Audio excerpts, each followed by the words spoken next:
Hello नमस्कार दोस्तों, YouTube channel lucky education पे आप सभी का स्वागत है। क्लास हिंदी के अंतर्गत आपकी क्लास 10th का जो प्रथम टॉपिक था क्रिया हिंदी व्याकरण के अंतर्गत, उस टॉपिक को हम क्लियर कर चुके हैं। क्रिया के भेद, क्रिया की परिभाषा, क्रिया के प्रकार, किस आधार पर किस प्रकार से प्रश्न बनते हैं, उन्हें यहाँ पर हम कर चुके हैं। इसी हिंदी व्याकरण के अंतर्गत क्लास 10th का आपका जो मोस्ट इम्पोर्टेंट जो टॉपिक है समास, वो समास टॉपिक आपको यहां पर अब कराया जाएगा। दूसरा टॉपिक, ये टॉपिक आपका कंपटीशन के दृष्टि से भी बहुत इम्पोर्टेंट टॉपिक है। समास जो टॉपिक है, इस टॉपिक में से जो प्रश्न बनते हैं उसमें समास की परिभाषा या फिर कोई एग्जामिनर कोई समास शब्द दे करके उसमें समास पूछता है, या फिर समास के भेद आदि चीजें इसमें से पूछी जाती हैं। जो हमारा ये टॉपिक खत्म हुआ है क्रिया वाला टॉपिक, उससे संबंधित अगर आपकी कोई भी समस्या हो, उन्हें आप कमेंट्स के माध्यम से हमें पूछ सकते हो, उनका समाधान वहां पर कर दिया जाएगा। और पिछले 2-3 साल के जो प्रश्न बनकर के क्रिया टॉपिक में से आए, उनको भी आपको यहां पर हल करा दिया जाएगा। अगला टॉपिक जो है अपना समास टॉपिक है, ये बड़ा अच्छा टॉपिक है जिसे हम पूरी डिटेल से यहां पर पढ़ेंगे। और समास की परिभाषा, समास के प्रकारों के आधार पर, समास के पदों के आधार पर भेद, इन सबको यहां पर किया जाएगा। पहली बात तो समास, इस टॉपिक को शुरुआत करने से पहले मैं आपको यह बता दूं कि इसमें से एग्जामिनर पूछता किस तरह से प्रश्न है।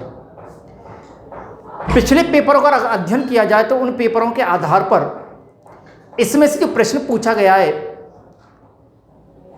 एग्जामिनर कोई भी एक शब्द दे करके उसमें से ये पूछता है कि इसमें समास कौन सा है, या उसकी फिर डेफिनेशन पूछता है, या फिर कर्मधारय समास किसे कहते हैं, तत्पुरुष समास किसे कहते हैं। इस प्रकार से परिभाषा से संबंधित प्रश्न पूछ लिया जाता है। समास के प्रकारों से संबंधित प्रश्न पूछ लिया जाता है। इस प्रकार से हम समास टॉपिक को पढ़ेंगे। समास, इसमें से जो अंक बन के 2 अंक का प्रश्न, अर्थात समास जो टॉपिक है वो 10th क्लास के लेवल पर जो टॉपिक दिया हुआ है वो 2 अंक का टॉपिक है। 2 अंक का प्रश्न आता है इसमें से बन करके। समास, अगर हम इस समास शब्द की उत्पत्ति के बारे में देखें कि समास जो शब्द है, ये वाला समास जो शब्द है, इसकी जो उत्पत्ति हुई है, उद्भवन हुआ है इसका, जो वो कहां से हुआ है, तो समास शब्द की जो उत्पत्ति हुई है वो आपकी सम प्लस आस शब्दों से मिलकर के बनी हुई है। अर्थात समास, जो समास जो आपका शब्द है, ये समास शब्द आपका सम प्लस आस, अर्थात सम और आस, इन 2 से मिलकर के आपके इस समास शब्द की क्या हुई है, उत्पत्ति हुई है। सम माने समान, अर्थात समान प्रकृति के जो सार्थक शब्द होते हैं वो मिलकर के एक समास शब्द का क्या करते हैं, निर्माण करते हैं। अगर इसके अर्थ की बात की जाए कि समास शब्द का अर्थ क्या है, तो समास शब्द का जो अर्थ होता है वो होता है संक्षेप या संक्षिप्तीकरण। संक्षेप या संक्षिप्तीकरण, अर्थात जो विस्तार होता है उस विस्तार को समास के माध्यम से क्या कर दिया जाता है, संक्षेप में या संक्षिप्तीकरण उसका कर दिया जाता है। अर्थात पूरे विस्तार को संक्षेप में या कम कर दिया जाता है। किसके अंतर्गत कर दिया जाता है, वो समास के अंतर्गत कर दिया जाता है। समास सम प्लस आस शब्दों से मिलकर के इसका निर्माण हुआ है, जिसका कि जो अर्थ होता है वो होता है आपका संक्षेप या संक्षिप्तीकरण, जिसके अंतर्गत समास में अगर हम बात की जाए कि समास शब्द का निर्माण किन किन से मिलकर के हुआ है, तो समास शब्द में क्या है? सम तो क्या है? उपसर्ग। उपसर्ग जो कि शब्दों से या शब्दांश के आगे जोड़ते हैं वो क्या कहलाते हैं आपके? उपसर्ग। तो समास शब्द है, उस समास शब्द के अंतर्गत सम क्या है? इसमें उपसर्ग के रूप में आया है। तो सम क्या है इसमें? उपसर्ग। अस धातु, धातु मैंने बता दिया क्रिया के मूल रूप को क्या कहा जाता है? धातु। तो समास में जो धातु के रूप में आया वो क्या आया है? अस। अग्नय ये क्या है इसमें? प्रत्यय जो कि समास के पीछे लगा हुआ है। इस प्रकार से जो समास शब्द है, अगर समास शब्द को हम विस्तार से देखें कि है क्या इसमें, तो इस समास शब्द के अंतर्गत इसमें सम, उपसर्ग, अस, धातु और घ्न क्या है इसमें? प्रत्यय। अर्थात उपसर्ग, प्रत्यय और धातु इनसे मिलकर के आपके इस समास शब्द का क्या हुआ है? निर्माण हुआ है, जिसमें कि अस से आगे उपसर्ग लगा है क्या? सम, और प्रत्यय के रूप में ग्रह का प्रयोग किया गया है, जिसका कि सामान्य अर्थ अगर हम निकालें तो सामान्य अर्थ क्या होता है? उसका समास होता है। अगर इस समास शब्द का जैसे कि मैंने बताया कि अर्थ क्या होता है? संक्षिप्त या संक्षिप्तीकरण, अर्थात बड़ी चीजों को संक्षिप्त कर दिया जाता है, छोटे रूप में दर्शाया जाता है। किसके माध्यम से? समास के माध्यम से। अगर उसका विलोम देखा जाए तो विलोम क्या होता है? व्यास अर्थात फैलाव। इस समास का क्या होता है? विलोम क्या होता है? फैलाव अर्थात व्यास। इस प्रकार से हम कह सकते हैं कि समास शब्द का जो अर्थ होता है वो संक्षिप्त या संक्षिप्तीकरण होता है, अर्थात कम कर देना, और इसका विलोम जो होता है वो होता है विस्तारित रूप देना, अर्थात विस्तार कर देना। इस प्रकार से हमारा जो समास शब्द है उसका निर्माण होता है। समास शब्द जो है सम प्लस आस इन दो शब्दों से मिलकर के बनता है। समास शब्द जो होता है जिसका अर्थ होता है संक्षिप्त या संक्षिप्तीकरण, इस समास शब्द के अंतर्गत सम जो होता है इसमें उपसर्ग होता है, इसमें धातु होती है, घ्न प्रत्यय का प्रयोग किया गया है, जिससे मिलकर के आपके समास शब्द का निर्माण किया जाता है। और इसका जो विस्तार देखेंगे व्यास होता है, अर्थात व्यास जो होता है इस समास का क्या होता है? विलोम होता है। अर्थ संक्षिप्त या संक्षिप्तीकरण है तो इसका विलोम क्या होता है? व्यास होता है। यहां तक आपका इस समास का अर्थ, समास की उत्पत्ति किन शब्दों से हुई है, समास का विस्तार आदि ये चीजें हैं।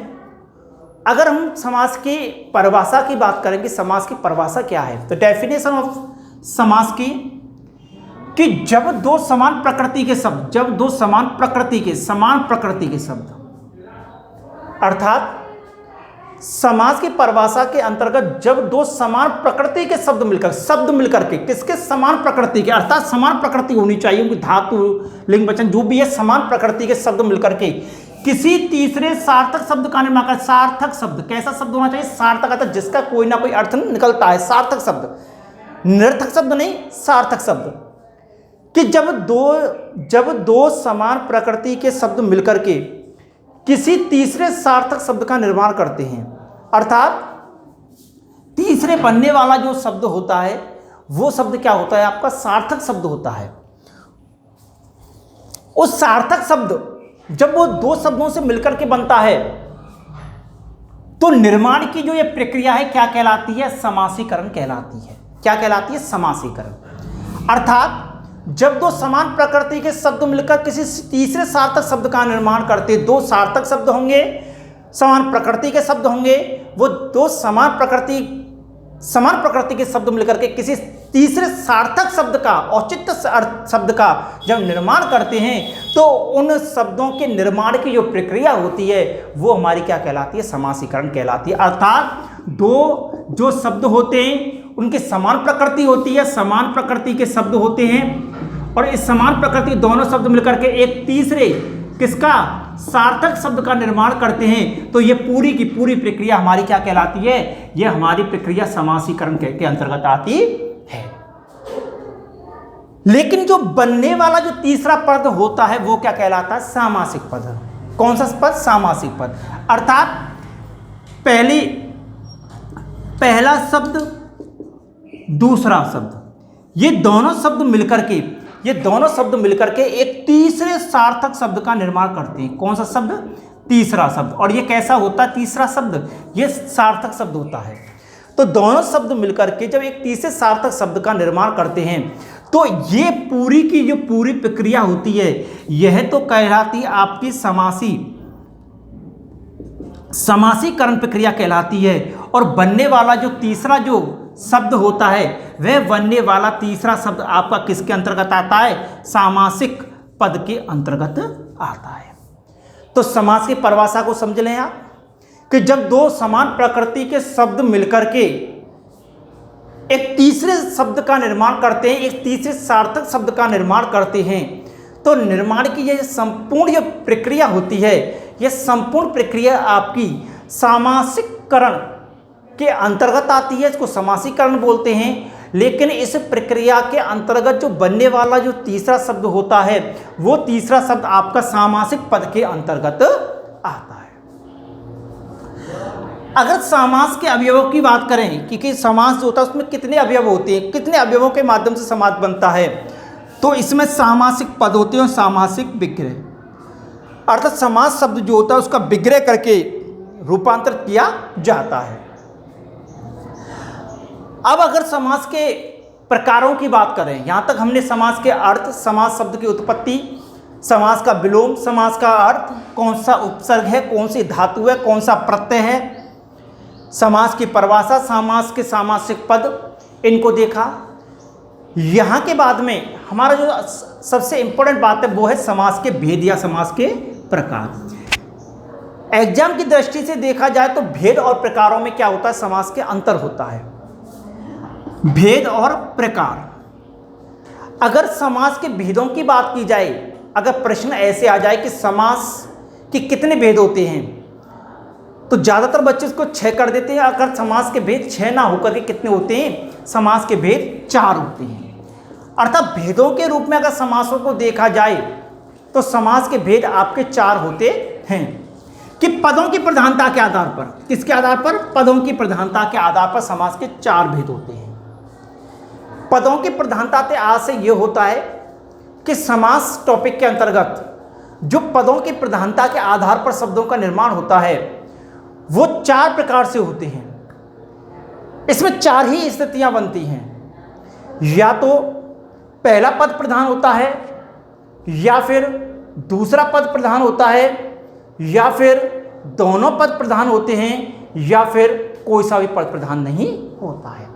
इन पदों की प्रधानता के आधार पर अगर हम समास की बात करेंगे तो समास कितने प्रकार के होते हैं? 4 प्रकार के होते हैं। क्योंकि समास के अवयव या पद कितने हो जाते हैं आपके? 2। अब 2 पद होने की स्थिति में समास के अगर पदों को देखा जाए तो कितने होते हैं? 2, एक पद और दूसरा पद। और इन्हीं पदों के आधार पर अगर हम समास की प्रकारों की बात करें तो कितने प्रकार हो जाते हैं इसमें समास के? हमारे 4 प्रकार। और 4 प्रकारों के अंतर्गत अगर ऐसा समास जिसमें कि पहला पद प्रधान होता है, दूसरा पद प्रधान नहीं होता है, पहली विशेषता ये, अर्थात पदों की प्रधानता के आधार पर जो हमारे समास 4 प्रकार के होते हैं उन पदों की प्रधानता के आधार पर या तो पहला पद प्रधान होगा, दूसरा पद प्रधान नहीं होगा, या फिर दूसरी स्थिति क्या बनेगी? ये पद प्रधान नहीं होगा पहला, दूसरा पद प्रधान होगा, दूसरी स्थिति ये बनती है।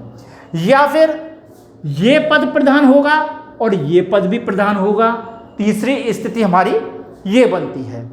चौथी स्थिति या तो ये भी पद प्रधान नहीं होगा या फिर ये पद भी प्रधान नहीं होगा। ये 4 स्थितियां हमारी पदों के आधार पर समास के अंतर्गत बनती हैं। ये चारों स्थितियों के आधार पर 1, 2, 3, 4 इस प्रकार से समास के हमारे जो भेद होते हैं वो समास के हमारे कितने भेद हो जाते हैं? 4 भेद हो जाते हैं।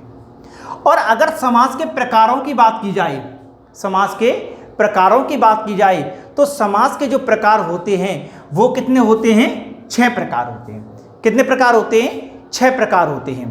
पदों के आधार पर समास के 4 भेद, लेकिन अगर प्रकारों की बात की जाए तो समास के कितने प्रकार होते हैं? 6 प्रकार होते हैं। और इन 6 प्रकारों को याद करने का एक सूत्र होता है अब तक दादा। अब तक दादा, इसके आधार पर आप समास के प्रकारों को याद कर सकते हो। आ से हो जाता है आपका अव्ययीभाव समास, वा से हो जाता है आपका बहुव्रीहि समास, ता से हो जाता है आपका तत्पुरुष समास, का से हो जाता है आपका कर्मधारय समास, दा से हो जाता है आपका द्वंद्व समास, और दा से हो जाता है आपका द्विगु समास। यहां पर दो प्रश्नों का जरूर याद रखें कि अगर प्रश्न पूछा जाए कि पदों की प्रधानता के आधार पर समास कितने प्रकार के होते हैं तो आपको बताना 4 प्रकार, और अगर सामान्यतः प्रश्न पूछ लिया जाए कि समास कितने प्रकार के होते हैं तो वहां पर प्रश्न आएगा आपके 6 प्रकार। इस प्रकार से पदों की प्रधानता के आधार पर या तो पहला पद प्रधान है, दूसरा पद प्रधान नहीं है, या दूसरा पद प्रधान है, पहला पद प्रधान नहीं है, या फिर दोनों ही पद प्रधान होते हैं, या फिर दोनों ही पद प्रधान नहीं होते हैं। ये स्थिति पदों के प्रधानता के आधार पर समास के प्रकार के अंतर्गत आती है। और अगर समास के प्रकार देखे जाएंगे तो समास के सामान्य प्रकार होते हैं, वो कितने प्रकार होते हैं? आपके 6 प्रकार होते हैं, जिन्हें याद करने का सूत्र मैं बता चुका हूं। अब तक दादा इस सूत्र के आधार पर आप समास के प्रकारों को याद कर सकते हो। 6 प्रकार, जिसमें आ का मतलब है अव्ययीभाव समास, वा का मतलब है बहुव्रीहि समास, ता का मतलब है तत्पुरुष समास, का का मतलब है कर्मधारय समास, दा का मतलब है द्वंद्व समास, और इस प्रकार दा का संबंध है द्विगु समास। इस प्रकार से समास के आपके 6 प्रकार होते हैं। नमस्ते। इस प्रकार से समास के 6 प्रकारों के अंतर्गत आप इन 6 समासों का अध्ययन यहाँ पर किया जाएगा। पदों के आधार पर समास किस प्रकार से होते हैं और प्रकारों के आधार पर समास किस प्रकार से होते हैं, इसे हम यहाँ पर देखेंगे। एक बार मैं इसको यहाँ तक आपको रिवीजन करा देता हूँ, फिर हम समास के पदों के आधार पर समास के प्रकार किस तरह से होते हैं इनका अध्ययन करेंगे। समास शब्द जो होता है सम प्लस आज शब्दों से मिलकर के बना हुआ होता है, जिसका अर्थ आपका होता है संक्षिप्त या संक्षिप्तीकरण, मैं बता चुका हूँ। समास शब्द में आगे उपसर्ग पर देखा जाएगा तो सम उपसर्ग होता है, अस धातु होते हैं, घन प्रत्यय होता है, जिनसे मिलकर के आपके समास शब्द का निर्माण होता है। सम प्लस अस प्लस घन धातु से इनसे मिलकर के आपके समास शब्द का निर्माण हो जाता है, जिसका कि विलोम जो होता है आपका क्या होता है? व्यास होता है। अर्थात समास का संक्षिप्तीकरण या संक्षिप्त इसका अर्थ होता है, इसका विलोम किया जाएगा तो क्या होता है? व्यास होता है। समास शब्द की परिभाषा के अंतर्गत 2 समान प्रकृति के सार्थक शब्द मिलकर के किसी तीसरे सार्थक शब्द का निर्माण करते हैं, तो इस निर्माण करने की प्रक्रिया को समासीकरण तथा बनने वाला जो पद होता है वो सामासिक पद के अंतर्गत आता है। समास में हमेशा 2 ही पद होते हैं। 2 पदों की स्थिति में अगर समास को पदों के आधार पर अगर विस्तारित किया जाएगा तो समास को अगर पदों के आधार पर विस्तारित किया जाए तो समास प्रकारों के आधार पर पदों की प्रधानता के आधार पर हमारे 4 प्रकार के होते हैं, और सामान्यतः जो समास हमारे होते हैं वो 6 प्रकार के होते हैं। पदों की प्रधानता के आधार पर 4 स्थितियां बनती हैं, या तो पहला पद प्रधान होता है, दूसरा पद प्रधान नहीं होता है, या दूसरा पद प्रधान होता है, पहला पद प्रधान नहीं होता है, या फिर दोनों ही पद प्रधान होते हैं, या फिर दोनों ही पद प्रधान नहीं होते हैं। इस प्रकार से पदों की प्रधानता के आधार पर हमारे समास 4 प्रकार के होते हैं। और अगर समास का सामान्य प्रकार देखे जाए तो हमारे समास के जो सामान्य प्रकार होते हैं वो कितने होते हैं? 6, जिसे कि हम एक सूत्र के माध्यम से अब तक दादा इस सूत्र के माध्यम से हम प्रकारों को ज्ञात कर सकते हैं, जिसमें आ शब्द का आ से होता है अव्ययीभाव समास, बा शब्द का आ से होता है बहुव्रीहि समास, ता शब्द का अर्थ होता है तत्पुरुष समास, का शब्द का अर्थ होता है कर्मधारय समास, दा शब्द का द्वंद्व और दा शब्द का द्विगु। इस प्रकार से आपके जो समास प्रकार होते हैं वो 6 प्रकार होते हैं। इन 6 प्रकारों के अंतर्गत पहला है आपका अव्ययीभाव समास, दूसरा तत्पुरुष समास, तीसरा द्वंद्व समास, चौथा बहुव्रीहि समास, 5वां कर्मधारय समास और 6वां द्विगु समास। इन समास अगर प्रकारों की बात की जाए तो समास के आपके ये 6 प्रकार हो गए। और अगर पदों की प्रधानता तो पदों की प्रधानता के आधार पर अगर देखा जाए तो आपके समास ये कितने हो गए? आपके 4 प्रकार हो गए। इन 4 प्रकारों के आधार पर ही मैं आपको बता चुका हूं कि पहला पद प्रधान होगा या दूसरा पद प्रधान होगा, या दोनों पद प्रधान होंगे, या फिर दोनों में से एक भी पद प्रधान नहीं होगा। इन स्थिति में आपके समास के 4 भेद होते हैं। अगर समास का पहला पद प्रधान है तो वो समास आपका अव्ययीभाव समास के अंतर्गत आता है, 4 स्थितियों के आधार पर जिस समास का पहला पद प्रधान है वो समास आपका अव्ययभाव समास के अंतर्गत आता है, और जिस समास का दूसरा पद प्रधान होता है वो आपके तत्पुरुष समास के अंतर्गत आता है, और जिस समास के दोनों ही पद प्रधान होते हैं वो आपके द्वंद्व समास के अंतर्गत आता है, और जिस समास के अन्य पद प्रधान होता है, अर्थात पहला पद भी प्रधान नहीं होता, दूसरा पद भी प्रधान नहीं होता, ऐसा तीसरा पद प्रधान होता है, वह समास आपके किसके समास के अंतर्गत, बहुव्रीहि समास के अंतर्गत आता है। इस प्रकार से पदों की प्रधानता के आधार पर आपके ये 4 प्रकार हो जाते हैं, और 4 ही प्रकार के आधार पर समास में पहला पद प्रधान है तो आप पहचान लोगे, क्योंकि समास के अंदर 2 ही पद होते हैं। अगर पहला ही पद प्रधान है तो अव्ययभाव, दूसरा पद प्रधान है तो तत्पुरुष, दोनों पद प्रधान है तो द्वंद्व, अन्य पद प्रधान है तो बहुव्रीहि। ये 4 ही स्थितियां इसमें बनती हैं। अब आप कहोगे सर ये कर्मधारय समास और द्विगु समास ही किसके अंतर्गत आते हैं, तो संस्कृत के अंतर्गत आपके इस कर्मधारय समास और द्विगु समास जो हैं ये दोनों के दोनों समास आपके तत्पुरुष समास के अंतर्गत आते हैं। अर्थात तत्पुरुष जो समास होता है, जिस प्रकार से तत्पुरुष समास में दूसरा पद प्रधान होता है, कौन सा पद प्रधान है तत्पुरुष समास में, दूसरा पद प्रधान है, जिस प्रकार से तत्पुरुष समास में आपका दूसरा पद प्रधान होता है, उसी प्रकार से आपके कर्मधारय और द्विगु समास ये दोनों के दोनों समास आपके तत्पुरुष समास के अंतर्गत आते हैं। इसलिए कर्मधारय समास में भी आपका दूसरा ही पद प्रधान होगा, और द्विगु समास जो है इस द्विगु समास में भी आपका दूसरा ही पद प्रधान होता है। इस प्रकार से आपके ये समास के 6 प्रकार होते हैं, और इन 6 प्रकारों के समासों का अध्ययन हम धीरे धीरे एक एक समास का अध्ययन करते हुए चले जाएंगे, जिसमें कि तत्पुरुष समास के भेद कौन कौन से हैं, या फिर कर्मधारय समास में कौन कौन से किस प्रकार से आते हैं, इस प्रकार से हम इसका अध्ययन करते हुए चले जाएंगे। कल की जो क्लास है कल की क्लास में हम अव्ययभाव समास का अध्ययन करेंगे। इस प्रकार से आप इस समास वाला जो टॉपिक है, इस समास वाले टॉपिक को आप अपनी नोटबुक में लिख लोगे, और जो क्रिया आपका जो टॉपिक करा दिया गया है उस क्रिया टॉपिक के नोट्स आपको PDF के माध्यम से आपको उपलब्ध करा दिए जाएंगे, जिन्हें आप अपनी नोटबुक में लिख लें। समास टॉपिक एक बड़ा टॉपिक है, इसमें एक एक समास का बड़े गंभीरता से और बड़े डिटेल से हम इसका अध्ययन करते हुए चले जाएंगे। ठीक है।